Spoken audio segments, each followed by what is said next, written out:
இன்றைய தினம் பாண்டியன் ஸ்டோர் சீரியலில் பார்த்தீங்கன்னா மயிலும் மீனாவும் பஸ் ஸ்டாண்டில் இருந்து கதைச்சு கொண்டிருக்கும் போது ராஜி அதை பார்க்கிறார். பிறகு ராஜி மீனாவை பார்த்து நீங்கள் வேலைக்கு போகலையா என்று கேட்கிறார். மேலும் வீட்டில் நடந்த பிரச்சனை எல்லாம் மறந்துட்டீங்களா என்று கேட்கிறார். அதனை அடுத்து எப்படி உங்களால் அவங்கள மன்னிக்க முடியுது என்று கேட்கிறார் ராஜி. அதை கேட்ட மீனா எதுவுமே கதைக்காமல் அமைதியாக இருக்கிறார். பிறகு எல்லா விஷயத்தையும் உங்ககிட்ட சொல்கிறேன் தானே, பிறகு ஏன் மயில் அக்கா கிட்ட பேசுகிற விஷயத்த சொல்லலை என்று கேட்கிறார் ராஜி. இதுக்கு மீனா, நீ பாட்டுக்கு ஒன்று இஷ்டத்துக்கு கதைக்காத, என்னோட பக்கத்து நியாயத்தையும் கேட்கத்தானே வேணும் என்று சொல்கிறார். அதனை அடுத்து மீனா ராஜியை மயில் வேலை செய்கிற இடத்திற்கு கூட்டி கொண்டு போகிறார்.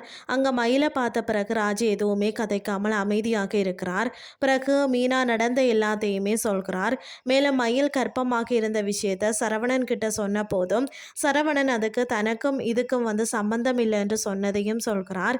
அதை கேட்ட ராஜி ஷோக் ஆகிறார். பிறகு மயில், நான் எல்லாரையும் நிறைய கஷ்டப்படுத்திட்டேன் என்று சொல்லி அழுகிறார்.